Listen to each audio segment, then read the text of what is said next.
सेवाग्राम विकास आराखडा दर्जेदार कामं करून घेण्याच्या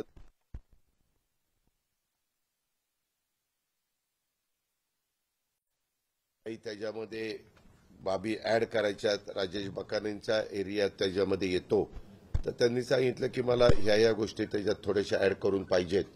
आणि जिल्हाधिकाऱ्यांचं पण म्हणणं की हा 2018चा का काहीतरी 16चा होता आराखडा, आता आपण 2025 मध्ये आहेत, त्याच्यामुळं काही किमतीमध्ये पण फरक पडलेले आहेत.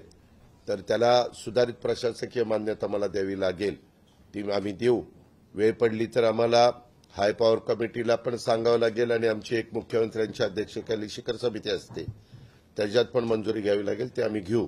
कारण आपल्याला सगळ्यांना माहिती आहे की सेवाग्राम किंवा पवनार इथं विनोबा भावेंचं, महात्मा गांधींचं किती एक जवळकीचं नातं आहे. देशाला त्याच्याबद्दल रास्त अभिमान आहे आणि त्याच्यामुळे ते काम त्यांच्या नावाला साजेसच असं दर्जेदार झालं पाहिजे, याबद्दल दुमत असायचं कुणाचंच कारण नाही. आणि त्याबद्दल पण मी त्यांना प्रस्ताव द्यायला सांगितलेले आहेत. त्याचबरोबर सेवाग्राममध्ये कलेक्टर एसपींचं म्हणणं होतं की दादा सीसीटीव्ही कॅमेरे पण काही भागात बसवले पाहिजेत, तिथं बऱ्याच जणांचं येणं जाणं असतं, तर त्याचाही अंतर्भाव त्याच्यात करा, अशा मी सूचना दिल्यात. घरकुलाच्या बद्दल खूप मोठा कार्यक्रम हा देशाचे पंतप्रधान नरेंद्र मोदी साहेबांनी हातामध्ये घेतलेला आहे. 3 कोटी घरं देण्याचा, त्यात 20 लाख घरं आपल्या राज्याला मिळालेली आहेत. आणि त्याच्यामध्ये शिवराजसिंग चव्हाण साहेबांनी खूप अटी शिथिल केलेल्या आहेत. म्हणजे मोटरसायकल घरी असली तरी आणि ते बेघर असतील, घरकुल नसेल तर त्यांना घरकुल दिलं गेलं पाहिजे, अशा पद्धतीनं गोष्टी त्याच्यामध्ये ऍड झालेल्या आहेत. आणि त्याला आम्ही जमीनच नसेल, भूमी नसेल तर आपल्या गायरानाची पण जमीन देण्याच्या बद्दलच्या सूचना ह्या मंत्रिमंडळाने दिलेल्या आहेत, त्याचा पण मी उल्लेख आजच्या बैठकीमध्ये केला. वेगवेगळ्या पद्धतीनं इथं एक कृषी विज्ञान केंद्र आहे राज्य सरकारशी संबंधित, आमच्या कृषी विद्यापीठाशी संबंधित, ते सेलसुराला आहे. आणि तिथं निधीची काही कमतरता आहे, त्याच्याबद्दल मी आत्ताच आमच्या कृषी सचिवांशी बोललो. त्याच्यात आपल्याला निधी उपलब्ध करून देता येईल, कारण राज्यामध्ये काही काही कृषी विज्ञान केंद्र अतिशय उत्तम चाललेली आहेत. ह्याच्यामध्ये त्यांना चांगलं चालवायचं, पण काही निधीची कमतरता असल्यामुळे त्यांना अडचणी येतात, त्या पण सोडवण्याचं आम्ही ठरवलं.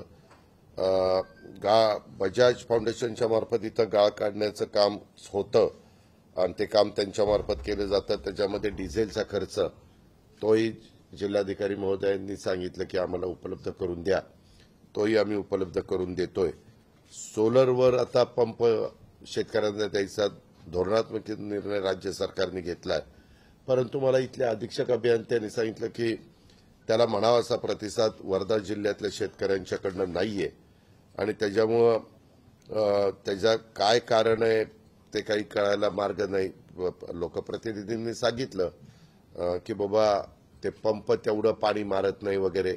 वास्तविक तसं नाहीये. आम्ही पुन्हा त्याच्या खोलात जाऊ आणि कोणत्या कारणाकरता बाकीच्या म्हणजे राज्यातल्या इतर भागामध्ये चांगला प्रतिसाद शेतकरी देतात, तशा पद्धतीने इथं मिळत नाही. तसंच आता CIIT ह्याच्याही बद्दल आपण राज्यामध्ये बहुतेक जिल्ह्यात ते सुरू केलेलं आहे. वर्धाही तसा बघितलं तर महत्वाचा जिल्हा. इथं CIIT, टाटा ट्रस्ट आणि गव्हर्नमेंट ऑफ महाराष्ट्र असं एकत्र मिळून तो प्रोजेक्ट राबवला जातो. आणि इथल्या असणाऱ्या संख्येचा विचार करून रायगडच्या धर्तीवर तसा प्रोजेक्ट राबवण्याच्या बद्दल मी त्यांना 1.5 एकर जागा शहरामध्ये पाहायला सांगितलेली आहे आणि त्याला राज्य सरकारचा निधी उपलब्ध करून दिला जाईल. बाकीचा टाटा ट्रस्ट देतं, म्हणजे ते पण मुलींना कुशल प्रशिक्षण, कुशल कामगार बनवण्याच्या करता त्याचा खूप चांगला उपयोग होतो. इंडस्ट्री जी असते त्या इंडस्ट्रीला पण कुशल कामगार लागतात, ते पण त्याच्यातनं आपल्याला तयार करता येऊ शकतात. आणि मग काही लाईनिंगच्या बद्दल लोकप्रतिनिधींनी कॅनॉल आहे परंतु लाईनिंग नाही, त्याच्यावर पाणी जात नाही. काही उपसा सिंचन योजना ह्या भागातल्या आहेत, त्याला मुख्यमंत्र्यांनी मान्यता दिलेली आहे, परंतु त्याच्या पुढच्या गती त्याला फास्ट मिळावी अशा काही सांगितले, काही हॉस्पिटलच्या बद्दलचे मुद्दे काही सांगितले, असे अनेक वेगवेगळ्या प्रकारचे मुद्दे इथं सांगितले गेले. इथं इंडस्ट्री येण्याच्या करता काही बंधन आहेत, म्हणजे पर्यावरणाचा किंवा इतर गोष्टीचा, तर त्याच्यात जास्त करून टेक्स्टाईल पार्क किंवा तुमचे कापसावर प्रक्रिया करून जी काही कारखानदारी उभी केली जाते देश पातळीवर वेगवेगळ्या भागात, विशेषतः आमच्या जिल्हाधिकारी ह्या पण कोइंबतूर आणि त्या भागातल्या आहेत, तिकडचेच ना, तर त्याच्यावर तिकडच्याच भागामध्ये ह्या गोष्टी चांगल्या चालतात. आपल्याकडे थोडंसं सुरू झालेलं आहे, परंतु त्याला अजून प्रोत्साहन कसं देता येईल. आज मला चर्चा करत असताना उमेद मॉल हा बचत गटाच्या मार्फत विक्रीची व्यवस्था सीओ मला म्हणाले की आम्ही करतो, पण त्यामध्ये काय झालंय, एक इथं बचत गट असा आहे की ते सोलर पॅनल पण तयार करतात.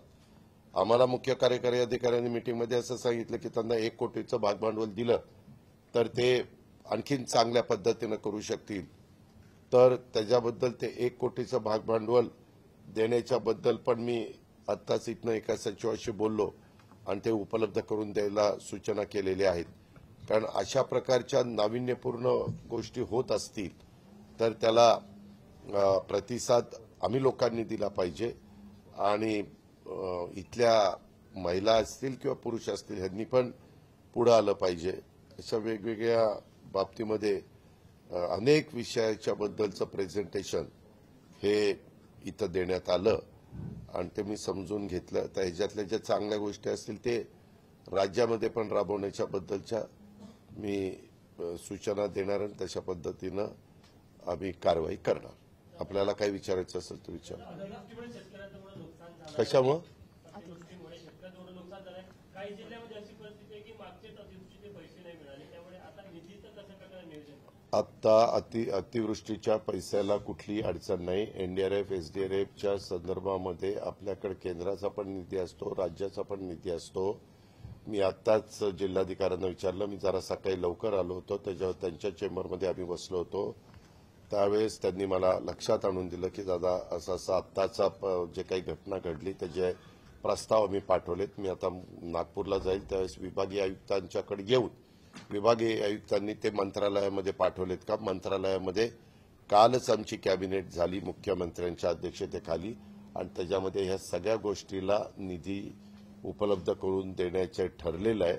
निधी आपल्याकडे आहे, केंद्राचा पण निधी आपल्याकडे आहे. केंद्र सरकार प्रत्येक राज्याला अशा प्रकारच्या नैसर्गिक संकटाच्या करता, ज्याला आपण आपत्ती व्यवस्थापन म्हणतो, मदत पुनर्वसन म्हणतो, ह्या हेडखाली निधी येत असतो. त्याच्यावर निधीची कुठली काही अडचण येणार नाही.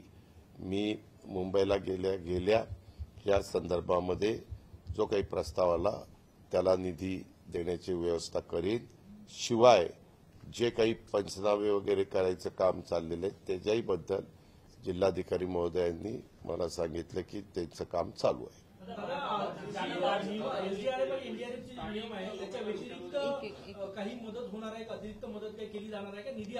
हा निधी आहे, निधीची काळजी करू नका. त्या संदर्भामध्ये आता काल कॅबिनेटला जी चर्चा झाली त्याच्याबद्दलची अंमलबजावणी होईल. आता प्रत्येक जण काल कॅबिनेट झाल्यावर आपापल्या जिल्ह्यांमध्ये जात आहेत, म्हणजे पालकमंत्री. त्याच्यावर पालकमंत्री पुन्हा तिथला आढावा घेऊन ज्यावेळेस मंत्रालयामध्ये येतील, मुंबईला येतील, त्यावेळेस पुन्हा कॅबिनेट असतेच. कारण ह्यावेळेस मंगळवारी कॅबिनेट आणि बुधवारी मला वाटतं गणरायाचं आगमन आहे, असंच काहीतरी आहे. आणि त्याच्यामुळं आम्ही सगळेजण मंगळवारी तिथं बसणारच आहोत. त्यावेळेस पूर्णपणे काही काही भागामध्ये प्रचंड नुकसान झालेलं आहे. त्याच्याबद्दलच्या स्टँडिंग ऑर्डर कालच्याच कॅबिनेटला दिल्या गेलेल्या आहेत. कारण आपल्याकडे 19, 20, 21 असा हवामान खात्याने महाराष्ट्रामध्ये काही भागात रेड अलर्ट, काही भागात ऑरेंज अलर्ट, काही भागात येलो अलर्ट अशा पद्धतीनं सांगितलेलं होतं. परंतु आज बऱ्यापैकी रेड अलर्ट कमी झालेला आहे. रेड अलर्टचं रूपांतर ऑरेंज अलर्टमध्ये झालेलं आहे. जे ऑरेंजमध्ये होतं ते आता येलोमध्ये आलेलं आहे. अशी सगळी परिस्थिती आहे आणि सगळी यंत्रणा त्या त्या जिल्ह्याची त्या विभागाची अतिशय बारकाईनं ह्या सगळ्या गोष्टीकडे लक्ष ठेवून आहे. काल मी आणि मुख्यमंत्री दुपारपर्यंत मुंबईत होतो, दुपारनं पुण्यात आलो होतो, रात्रीपर्यंत पुण्यात होतो. त्याच्यावर पुण्याचे आणि तिकडच्याही सगळ्या भागाचा आम्ही आढावा घेतलेला आहे. थकीत असल्यामुळे दर आठवड्याला इथले कॉन्ट्रॅक्टर संघटना आणि कॉन्ट्रॅक्टर हे आत्मदहन करण्याचा इशारा देत आहेत. प्रत्येक आंदोलन आपण काही काळजी करू नका, मी जबाबदारीनं सांगतो. मी कालच त्याच्याबद्दल फायनान्स आणि प्लॅनिंगला घेऊन बसलेलो होतो. मनीषा म्हैसकर म्हणून पीडब्ल्यूडीच्या एसीएस आहे, त्यांनाही बोलवलेलं होतं. त्यांना 6-6.5 हजार कोटी रुपये आपण वेगवेगळ्या विभाग म्हणजे पीडब्ल्यूडीचे जे विभाग असतात हेड असतात त्याच्यामध्ये सोडलेले आहेत.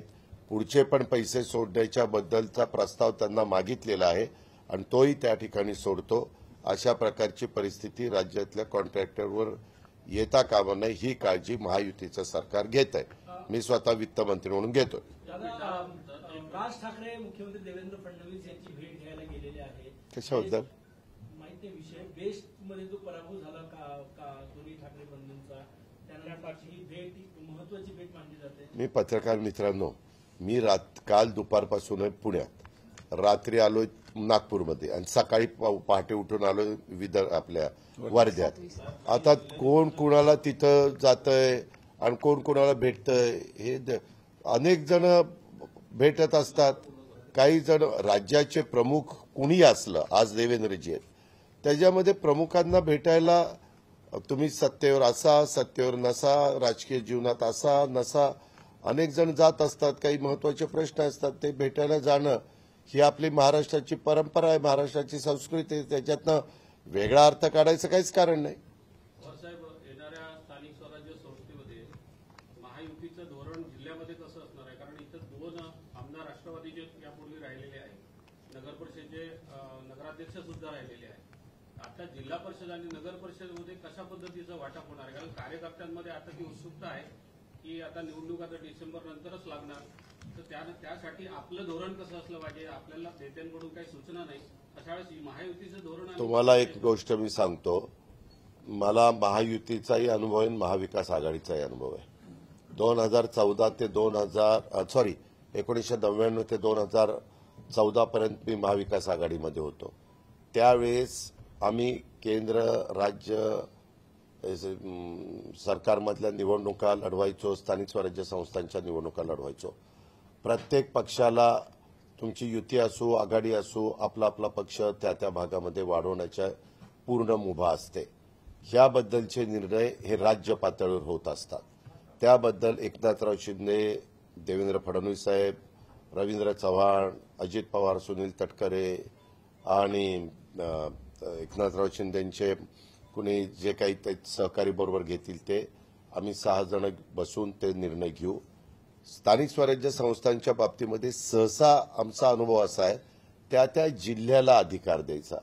त्या जिल्ह्यातले जे पक्षाचे प्रमुख असतात, तिथले आजीमाजी आमदार असतात, त्यांनी त्याबद्दलची परिस्थिती लक्षामध्ये घेऊन निर्णय घ्यायचा असतो. साधारण आम्ही केंद्रात राज्यात महायुती म्हणून लढलेलो आहे, त्याच्या पद्धतीनं जनतेच्या समोर गेलोय. तसं उद्याच्याला वर्धा जिल्हा आहे, तर वर्धा जिल्ह्यात लढत असताना महायुतीमध्ये जर एकमेकाच्या विरोधात लढून आमच्या विरोधकांचा फायदा होणार असेल तर आम्ही तिथं समंजस भूमिका तिघांनी घेतली पाहिजे, अशी आमची वरिष्ठ पातळीवरची धारणा आहे. अजून ह्या निवडणुकीला वेळ आहे. पैसे सुद्धा यांना वाटा मिळत नाही, कुणाला पत्र मला आपल्याला विनंती करायची आहे की ह्या संदर्भामध्ये आम्ही एप्रिलमध्ये नवीन वर्ष सुरू होतं. एप्रिल, मे, जून, जुलै हे 4 महिने झालेले आहेत. ह्याच्यात सगळीकडे प्लॅन एस्टिमेट करायला सांगितलेले आहेत, त्याच्यामध्ये प्रमा द्यायला सांगितलेली आहे आणि जे जिल्ह्याच्या संदर्भातले महत्वाचे प्रश्न आहेत ते प्रश्न पहिल्यांदा आम्ही त्या ठिकाणी मार्गी लावतोय. मागच्या काळामध्ये तुम्हाला पेपरला वाचायला मिळालं असेल किंवा चॅनलला पाहायला मिळालं असेल, नियोजन विभागाकडनं जो डीपीसीला निधी जातो त्याच्या संदर्भामध्ये वेगवेगळ्या फायदे तोटे काय ते समोर आलं कमिटी केली होती. कमिटीने अहवाल दिला. त्याच्याबद्दल परवा कॅबिनेटला खूप बारकाईने चर्चा झाली. सीएम साहेबांनी जे काही आदेश द्यायचे ते दिले. आता GR त्याच्याबद्दलचे निघतील. या संदर्भामध्ये 10-10 लाखाची जी कामं दिली ती कामं फील्डवर कुठंच जास्त चांगल्या पद्धतीने झालेली नाही. म्हणून आता ई टेंडरिंग करायचं ठरलंय. ते 15 लाखाचं काम असेल तर ई टेंडरिंग होऊ शकतं.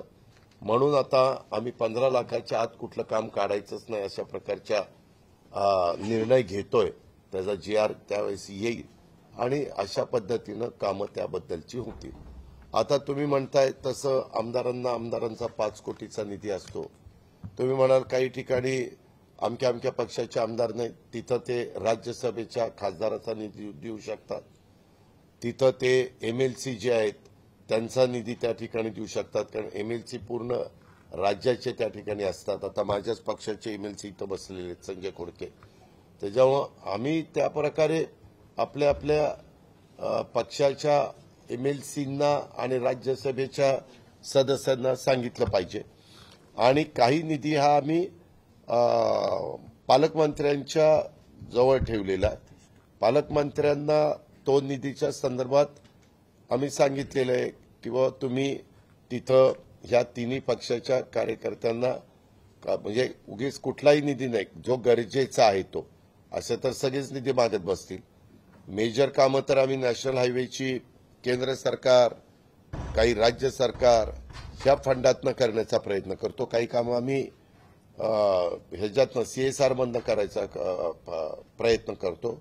अशा पद्धतीनं आमचं काम चाललेलं आहे. दादा, बाळगंगा प्रकल्पामध्ये ज्या येथे एंटरप्राइजेस कंपनीवर एसीबीने गंभीर आरोप केले होते त्याच कंपनीला 303 कोटीचा नुकसान भरपाई द्यायचा न्यायालयाने आदेश दिलाय. तुम्ही कशा प्रकारे बघता या न्यायालयाच्या निर्णयाला? एक मिनिट.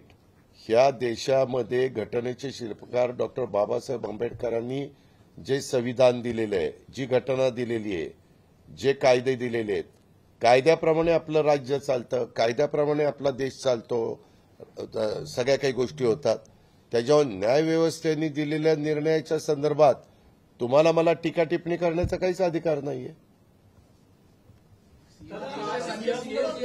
कुंभमेळ्याच्या कामाचा आढावा घेणार आहे छगन भुजबळ. नाशिकच्या पालकमंत्री पदाचा तिढा अजून सुटलेला नाही. गिरीश महाजन यांनी आधी आढावा घेतला, आता छगन भुजबळ सर. पत्रकार मित्रांनो, तुम्हाला काय त्रास होतोय? त्यांनी आढावा घेतला तर मला एक काही कळत नाही. मग आम्ही सरकारमध्ये आहोत, ते त्या जिल्ह्याचे आहेत. तुम्ही उद्या म्हणाल अजित पवार हा उपमुख्यमंत्री आणि वर्ध्याला येऊन का आढावा घेतो? अरे, आमची जबाबदारी, आमचं काम आहे. ज्यावेळेस बाबा राजेश बकाने इथं काही अडचण आहे का, आमचे समीर कुणावारजी इथं काही अडचण आहे का विचारायला नको. आम्ही यांच्या सगळ्यांच्यामुळे सरकारमध्ये आहे ना. त्याच्यामुळं एक सिनियर नेते म्हणून भुजबळ साहेबांच्याकडे बघितलं जातं. त्याने अनेक वर्ष तिथं काम केलेलं आहे, राज्याचे उपमुख्यमंत्री म्हणून काम केलेलं आहे. उद्याच्याला आढावा घेऊन काही महत्वाचे प्रश्न जर त्यांच्यासमोर आले आणि ह्याच्या संदर्भातली कमिटी उद्या सीएमच्या अध्यक्षतेखाली असेल तर त्या कमिटीमध्ये दादाजी भुसे पण असतील. त्या कमिटीमध्ये म्हणजे त्या भागातले आमदार म्हणून, म्हणजे कुंभमेळा ज्या भागात येतो त्या भागातले सगळे मंत्री त्या जे सदस्य असतील, त्याच्यावर तिथं मुद्दा मांडायला सोपं जातं. किंवा उद्या कॅबिनेट आहे मंगळवारच्या कॅबिनेटमध्ये देखील आम्ही पीक पाण्याचा आढावा घेतो, पावसाचा आढावा घेतो, बाकीचे जे आढावा घेतात त्याच्यामध्ये काही महत्वाचे प्रश्न. आता कुंभमेळा मला वाटतं 2027ला आहे. त्यामुळं तिथली कामं होण्याच्या दृष्टिकोनातलं बाबा कुठल्या कामाला प्राधान्य दिलं पाहिजे, कुठल्या कामाला नंतर जरी विचार केला तरी चालण्यासारखं आहे, ह्या सगळ्या गोष्टी असतात. आणि मागं काही कुंभमेळ्यामध्ये त्यांनी काम तिथं केलेलं आहे. त्याच्यामुळं एखाद्याला एखाद्या कामाचा अनुभव असेल आणि त्यांनी आढावा घेतला तर त्याच्यात चूक काहीच नाही. आपले सहयोगी आमदार समीर कुणावार यांच्या उपस्थितीत विद्यमान खासदार अमर काळे यांनी जाहीर असा इशारा दिला होता, जिल्हा परिषद नियोजन मंडळातून मला पैसा मिळत नसेल तर मी उपोषण करण्यास देखील मागे पुढे पाहणार नाही. असे कसे घेतल्याशिवाय राहत नाही. त्यांच्या साक्षीने त्यांनी एक मिनिट थांबा ना. कुठल्या जिल्हा नियोजन समिती ही कुणाच्या अध्यक्षतेखाली असते? पालकमंत्र्याच्या. त्याच्यामध्ये सदस्य कोण कोण येतात? खासदार MLA कोणी सांगितलं तुम्हाला? नाही म्हणजे पाहतोय ते. नाही, कुणी सांगितलं? मी तुम्हाला विचारतो नाही, ना. सर, तुम्ही सांगा. मग तुम्ही GR बघा, हा. त्याच्यात कोण मेंबर असतं ते. खासदारांचा प्रश्न हा केंद्राशी संबंधित असतो. जिल्हा नियोजन समिती ही राज्याशी संबंधित असते. राज्याच्या संबंधित जे विषय असतात ते विधिमंडळाचे सदस्य आणि पालकमंत्री अधिकाऱ्यांना घेऊन चर्चा करून मार्ग काढत असतात. ही पद्धत आहे. ज्यामध्ये आता स्थानिक स्वराज्य संस्थांच्या निवडणुका झाल्या नसल्यामुळं जिल्हा परिषदेचे अध्यक्ष हे उपाध्यक्ष असतात. कुठेचे? जिल्हा नियोजन समितीचे. आणि त्यांच्यातून नगरपालिका, महानगरपालिका आणि जिल्हा परिषद सदस्य यांच्यातनं काही प्रतिनिधी निवडून येतात. ते डीपीसीचे सदस्य असतात. आता सुप्रीम कोर्टामध्ये मॅटर होती, त्याच्यात ओबीसींना पुरुष आणि स्त्रियांना प्रतिनिधित्व मिळत नव्हतं. हे अन्यायकारक होतं. म्हणून अनेक जण सुप्रीम कोर्टामध्ये गेले. त्याच्यामुळे त्याचा निकालला वेळ लागला. आता निवडणुका होतील कदाचित डिसेंबर जानेवारीमध्ये आणि त्याच्यातनं ते प्रतिनिधी येतील. तुम्ही म्हणाल मागच्या आपले खासदार केंद्राच्या ज्या योजना असतात त्याचा आढावा घेण्याचा खासदारांना अधिकार असतो.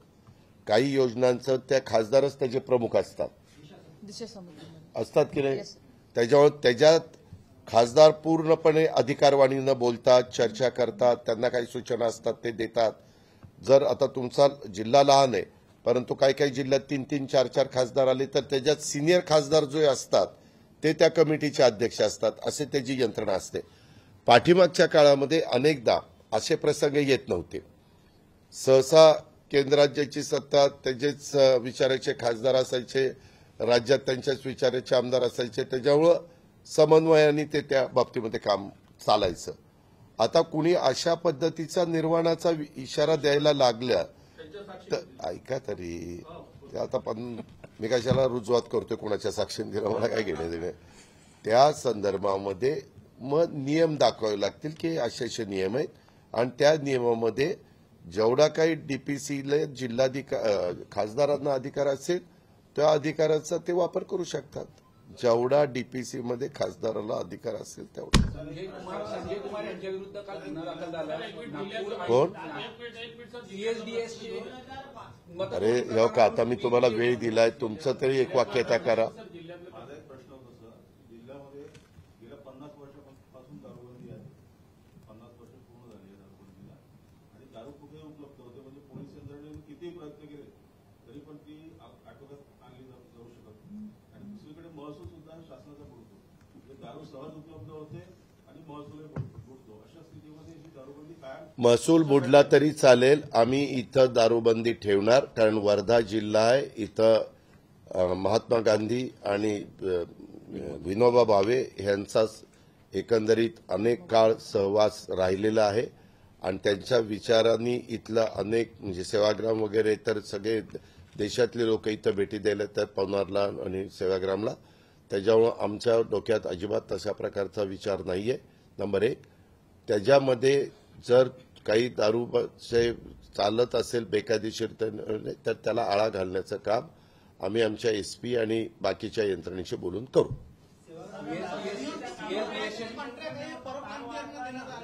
काय सिंहस्थ कुंभमेळ्याचे जे कॉन्ट्रॅक्ट आहे हे परप्रांतीयांना जास्तीत जास्त कॉन्ट्रॅक्ट देण्याचा आरोप करण्यात येतोय. तुमच्या पक्षाचं मला एक थांबा ना. मला एक कळत नाही हो. मी आता आलोय वर्ध्यामध्ये आलोय. अगदी माझ्याशी भांडवण्यासारखं करू नका. शांतपणे तुम्ही शांतपणे विचारा, मी शांतपणे उत्तर देतो. आपल्या इथं कुणीही देशात जर एखादं टेंडर निघालं, आता टेंडर आहेत सर्रास. टेंडरमध्ये कुणाला कुठंही टेंडर भरता येतं, कुठंही. आता उद्याच्याला माझं मग स्थानिकांना असं म्हणणं आहे की बाहेरचा माणूस टेंडरिंगने टेंडर घेऊन तो जर काम करू शकत असेल तर आपल्या राज्यातले लोक का काम करू शकत नाही?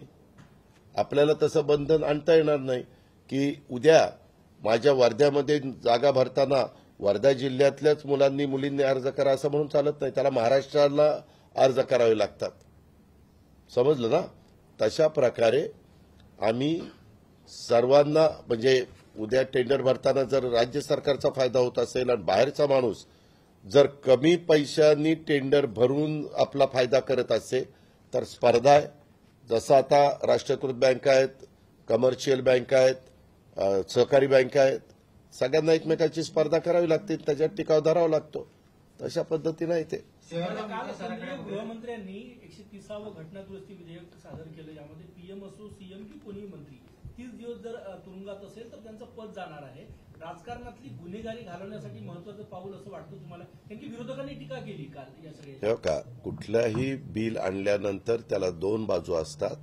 सत्ताधारी पक्ष एनडीए विचार करून, कुणीही सत्ताधारी पक्ष असला तर विचार करून ते बिल आणत असतं, परंतु त्या बिलातनं वेगळे पण काही अर्थ हे विरोधक काढू शकतात आणि चर्चा करू शकतात. ही डेमोक्रेसी, लोकशाही आहे.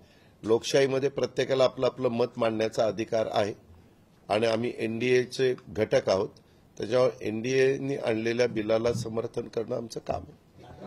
संजय कुमार दारूचा विषय आपण स्पष्ट धुडकावून लावला नाही म्हटलं, पण एक विषय मांडा. काय धुडकावून लावला तुम्ही नाही म्हटलं मला तर एक कळतच नाही. मी माझं आता म्हणजे नाही म्हणलं म्हणजे धुडकावून लावला. अरे आम्ही काय की काय लहान मुलं, महिला या सर त्या व्यवसायामध्ये आलेल्या आहेत. नागपूरवरून ते आजूबाजूच्या जिल्ह्यातून जिथे दारू सुरू आहे तिथून दारू इथे आणायची आणि 200-300 रुपये एका शिशी मागे त्याला मिळते म्हणून तो उत्पादनाचं त्यांचं उत्पन्नाचं साधन झालं आहे. हेच नाही तर अवैध दारू मोठ्या प्रमाणात येते. आणि सर तुम्ही पोलिसांकडून माहिती घ्या, एवढी दारू पकडली जाते, रोज 4-5 बातम्या आम्हाला रोज पोलिसांकडूनच येतात की आम्ही एवढी अवैध दारू थांबवणं हे आमचं काम आहे. एवढं यासाठी सांगत आहे सर, गेल्या 20 वर्षापासून मी पत्रकारितेत आहो, तेच पाहतोय आम्ही. तुम्ही ठीक आहे, तुम्हाला गांधी, पवनार आणि सेवाग्राम एका बाजूला करूनही हा विषय मांडता येऊ शकतो का? त्याचा शासनाने यामध्ये तुम्हाला माहिती आहे, मागच्या काळामध्ये आम्ही सरकारमध्ये असताना चंद्रपूरची दारूबंदी होती, ती आम्ही उठवली. त्याच्यामुळं तिथंही आमच्यावर टीका टिप्पणी झाली. शेवटी या राज्यामध्ये कुठलाही निर्णय घेतल्यानंतर दोन बाजू तिथं असू शकतात. मी आज सेवाग्राममध्ये असताना, त्या परिसरात असताना, त्या वर्धा जिल्ह्यात असताना मी माझ्या परीनं उत्तर त्या ठिकाणी तुम्हाला दिलेलं आहे. लाडकी बहीण अरे एखादी विचारा नाही तर मी जाईल निघून. दादा दुसरं असं होतं, तुम्ही सोलर पंपाबद्दल बोलले किंवा अल्प प्रतिसाद मिळत आहे, पण परिस्थिती अशी झाली की जे तुम्ही सांगितलं फ्लो पण कमी येतो पाण्याचा, पण पूर्वी असं होतं की 300 मीटर पर्यंत जर विद्युत पुरवठा उपलब्ध असेल तर शेतकऱ्याला कनेक्शन मिळत होतं. 300 मीटर पर्यंत विद्युत पुरवठा. लाईन अच्छा, लाईन. ओके लक्षात. मिळत होतं, त्यामुळे तो आपला पारंपरिक वीज घेत होता, सोलरची घेत नव्हता. पण महावितरणने हे बंद केलेलं आहे 300 मीटरचा रेशो. आता ते म्हणतात कंपल्सरी तुम्ही सोलरच घ्या. त्यामुळे बरेच शेतकरी त्याला प्रतिसाद देऊ नये. हा आमच्या राज्य सरकारचा निर्णय आहे. महायुती सरकारने धोरणात्मक निर्णय घेतलाय. प्रदूषण कमी होण्याच्या दृष्टिकोनातनं आपण अपारंपरिक ऊर्जेला महत्व देतोय. आज जग त्या रस्त्याने चाललेलं आहे. जसं आता जगामध्ये एआय, आर्टिफिशियल इंटेलिजन्सचा तंत्रज्ञान विकसित झालेलं ते आता येत आहे सर्वच क्षेत्रामध्ये. आपण कृषी क्षेत्रामध्ये पण ते आणतोय. यंदा बजेटमध्ये 500 कोटी रुपयाची त्याच्याकरता तरतूद केलेली आहे. आणि सगळ्या क्षेत्रामध्ये शिक्षण असेल, उद्योग असेल, इतर अनेक क्षेत्र, त्या सगळ्या क्षेत्रामध्ये ते येत आहे. कृषी असेल, तशा पद्धतीनं आम्हाला कुठल्याही नवीन गोष्टीची सवय लावताना थोडासा त्रास होतो. मानसिकता बदलावी लागते. आपल्याला इतर वीज ही कोळशावर घ्यावी लागते. त्याच्यातनं प्रदूषण, चंद्रपूर आणि बाकीच्या भागात जाऊन बघा किती प्रदूषण होतंय. त्याही लोकांना जगण्याचा अधिकार आहे. चांगल्या पद्धतीनं हवा तिथं राहिली गेली पाहिजे आणि म्हणून आपण सोलरला प्राधान्य देतोय. आणि सोलरला प्राधान्य देऊन त्याच्यात पण रोज नवीन रिसर्च होतोय, संशोधन होतंय आणि त्याच्यातनं आम्ही तर स्वतःचा अनुभव घेतोय. पंप चांगला पाणी मारतोय. मी इथं पहिला विचारलं, मला ज्यावेळेस समीरजी कुणावार आणि आमचे राजेश बकानेंनी सांगितलं की ते पंप पाणी कमी मारतात, तर ते म्हणले 200 फुटावरच पाणी आहे. 200 फुटावर पाणी म्हणजे काही फार खोल पाणी नाहीये. 200 फूट मी पण शेती करतोय, त्याच्यावर मलाही त्याच्यातलं बऱ्यापैकी ज्ञान आहे. मतचोरी प्रकरणावरून एक ट्विट केलं होतं, त्याच्या संजय कुमार यांच्यावर काल नाशिक आणि नागपूरला गुन्हे दाखल झाले होते. खरं बरेच दिवसांपासून या संपूर्ण प्रकरणात गदारोळ सुरू होता. यामध्ये कुणी आरोप ज्यावेळेस करतो, कुणी पुरावे देतं, ते पुरावे फार पडताळून पाहिजे असतात. मी पण ते ट्विट बघितलं, त्यांनी सांगितलं ताई मला चुकीची माहिती मिळाली, अमकं झालं तमकं झालं. एक तर सगळ्या देशामध्ये अशा पद्धतीचं वातावरण तयार करायचा, फेक नरेटिव्ह तयार करायचा प्रयत्न झाला की इथं काय मताची चोरी झाली, अमकं झालं. मी पण पत्रकार मित्रांनो 8व्यांदा बारामतीतनं 1 लाखाच्या मतांनी निवडून आलं, 1 लाखापेक्षा जास्त. परंतु लोकसभेला 5 महिन्यापूर्वी तिथं जागा माझी 48,000 मायनसनी पडली. मग मी म्हणलो नाही तिथं मताची चोरी झाली. ज्यावेळेस आमच्या 48 पैकी 17 जागा फक्त महायुतीच्या निवडून आल्या, आमच्या 31 जागा पडल्या. आम्ही म्हटलो नाही मताची चोरी झाली. इथं लोकांनी कौल दिला, जनतेने दिलेला कौल आम्ही मानला. लोकशाही आहे, त्यांचा अधिकार आहे, जनता जनार्दन सर्वस्व आहे आणि तो मान्य केला आम्ही. आणि पुन्हा न खचून जाता लोकांच्या समोर विधानसभेच्या निवडणुकीच्या निमित्तानं गेलो. ते सगळेजण आमचे समोरचे. आता आपल्या 31 जागा आल्या, मग साहित्रिक 18, म्हणजे आपल्या 185 जागा येणार. मग आपल्या समोरच्यांच्या फार तर फार 50, 60, 70, 80 जागा येतील. आणि आपल्यात तिघांनी 3 पक्षांनी 3 हॉटेल बुक केली होती, 5 स्टार हॉटेल, विमानं ठेवली होती, हेलिकॉप्टर ठेवले होते. प्रत्येकजण त्याच्या एकातला मी मुख्यमंत्री होणार, दुसऱ्यातला म्हणायचा मी मुख्यमंत्री होणार, तिसऱ्यातला म्हणायचा आमच्यापैकी कोणीतरी मुख्यमंत्री होणार. एवढी स्वप्न रंगवली होती. कारण साधं गणित होतं. 31, मग एका लोकसभा मतदारसंघात 6 विधानसभा, साहित्रिक 18 आणि वरचे 6, 186 जागा तर आपल्या आरामात येणार. अरे ह्याचा त्याचा संबंध नसतो. मी एकदा बघितलेलं आहे, मी स्वतः त्याचा साक्षीदार आहे. पत्रकार मित्रांनो, त्यावेळेस सुधाकर नाईक मुख्यमंत्री होते, मी त्यांचा राज्यमंत्री होतो. 92ची स्थानिक स्वराज्य संस्थांच्या निवडणुका लागल्या. जेवढ्या जिल्हा परिषद झाल्या, एक जिल्हा परिषद कुठली तरी आली नाही, सगळ्याच्या सगळ्या काँग्रेसच्या आल्या. सगळ्या तेव्हा एक काँग्रेस होती, म्हणजे राष्ट्रवादी पण नव्हती. 92चं सांगतो, सगळ्याच्या सगळ्या आल्या. त्याच्यानंतर स्थानिक स्वराज्य संस्थेमध्ये समोरच्या विरोधी पक्षाचा दारुण पराभव झाला, दारुण. आणि 95च्या निवडणुकीच्या इलेक्शनला काँग्रेस बाजूला गेली. काँग्रेसला फक्त 80 जागा आल्या आणि काय ते भाजप शिवसेना सत्तेवर आली. मनोहर जोशी मुख्यमंत्री झाले, मुंडे साहेब उपमुख्यमंत्री झाले. आम्ही काही मताची चोरी झाली म्हणलं नाही. अरे विरोधकांनी देखील अपयश येतं त्यावेळेस ते मान्य केलं पाहिजे. उगीच काहीतरी कुणाच्या तरी सांगे वांगे काहीतरी पेपर दाखवायचे, चोरी झाली चोरी झाली चोरी झाली. कुठं चोरी झाली, कशाची चोरी झाली, हे काही सगळे काही बकवास आहे, त्याचा काय अर्थ नाही. दादा, मतचोरीचा आरोप म्हणजे मतदारांचा अपमान आहे असं वाटत नाही का? जसं लोकसभेत आहोत त्याच्यामध्ये स्थानिक आपल्या त्यांना स्वायत्तता दिलेली आहे. अशा काही संस्था देशात आहेत, राज्यात आहेत की त्यांना स्वायत्तता दिलेली आहे, त्यांचा अधिकार आहे, बरोबर की नाही.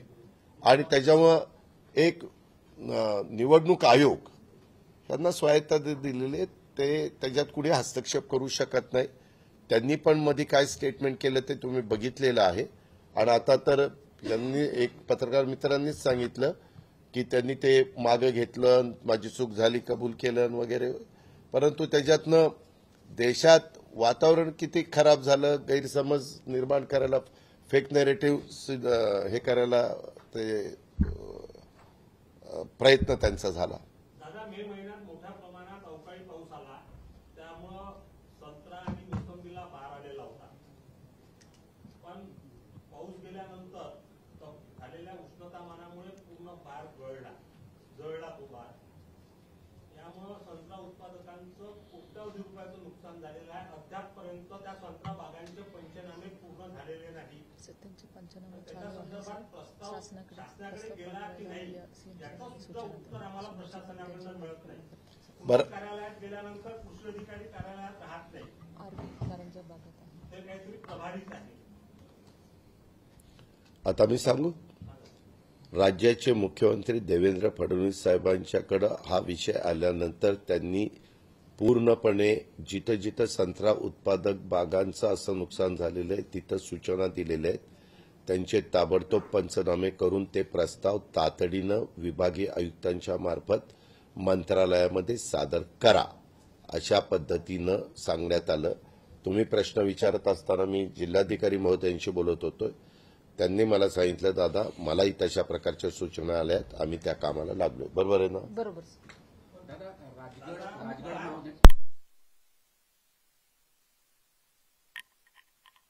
झाडांवर भार आलेला होता. आपल्याकडे अहवाल आला. जून महिन्यात तो भार पूर्णपणे गळला. जुलै महिना निघून गेला. ऑगस्ट महिना आता जवळपास संपायला आलेला आहे. अजूनपर्यंत साधा अधिकारी किंवा कर्मचारी सुद्धा बांधावर पोहोचलेला नाही. आमच्या त्या आदेश दिलेले आहेत. आम्ही शेवटी शेतकऱ्यांचंच प्रतिनिधित्व करतो.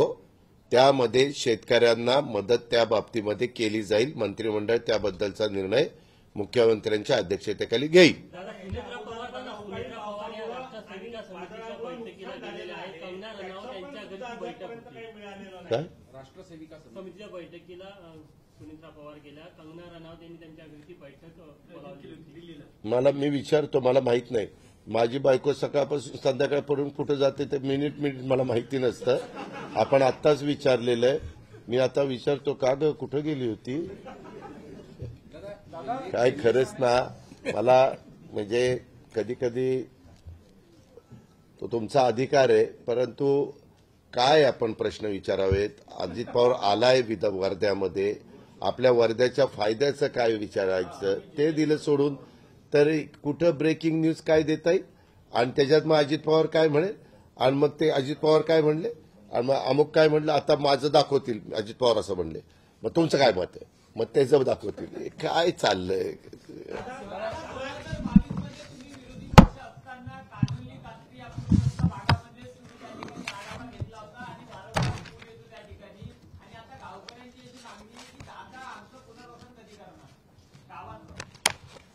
जे जिथं पाणी मोठ्या प्रमाणावर येतं सातत्याने, काही भाग असा असतो की कधीतरी, मी आपल्याला पत्रकार मित्रांना सांगतो, 100 वर्षात पहिल्यांदा मे महिन्यात एवढा पाऊस पडला.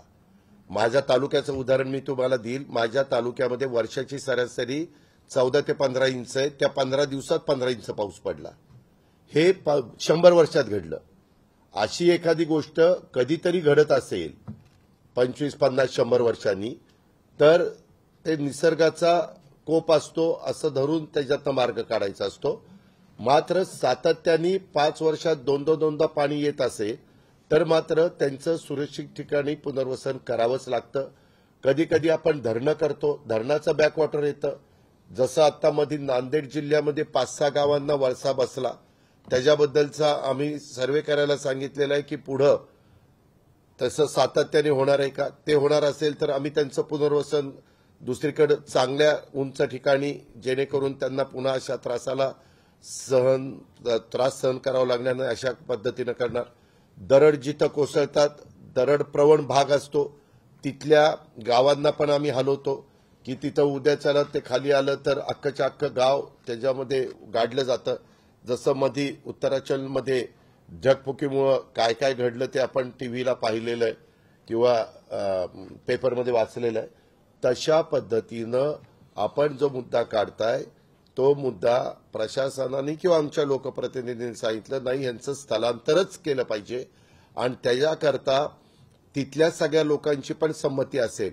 कारण बऱ्याचदा आम्ही स्थलांतर करतो आणि काही लोक तिथेच राहतात आणि काही ठराविकच लोक तिकडे जातात, मग ते सगळ्या पंचायत होऊन जाते.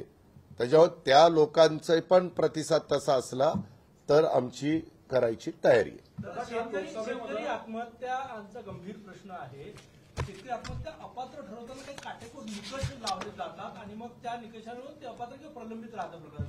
यात सरकार म्हणून काही बदलणार आहे का? महाराष्ट्रभरातला हा प्रश्न आहे की काही काटेकोर याच्यामुळे नियमामुळे त्याला मदत मिळेल. आम्ही मुळात शेतकऱ्यांनी आत्महत्या करू नये ह्याबद्दलचा प्रयत्न करतोय. याकरता आम्ही त्यांना 0% व्याजाने पीक कर्ज देतोय.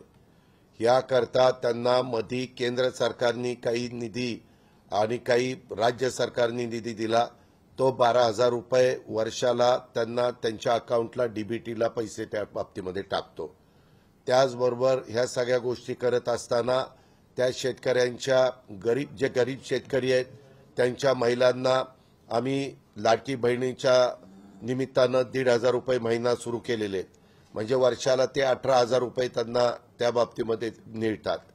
ह्या वेगवेगळ्या योजना आणि ह्याच्या व्यतिरिक्त त्यांना विहीर देणं, त्यांना इलेक्ट्रिक पंप देणं, त्यांना सोलरवरचा पंप देणं, जेणेकरून त्यांच्यावर विजेचा भार येणार नाही. ज्यांच्याकडे पूर्वी विजेचे पंप होते त्यांचे 3, 5, 750 वीज बिलाच्या करता 20,000 कोटी रुपयाचा भार राज्य सरकारने स्वतःच्या खांद्यावर घेणं, ह्या अनेक गोष्टी आम्ही शेतकऱ्यांच्या करता करतो. का करतो तर त्या शेतकऱ्यांनी आत्महत्येच्या पर्यंत विचार करू नये, त्याला सावकाराच्या दारात जायला लागू नये, त्याला त्याच्या पीक कर्जाच्या करता 3 लाखापर्यंत 0% व्याजाने पैसे मिळावेत, ह्या सगळ्या गोष्टी करतो.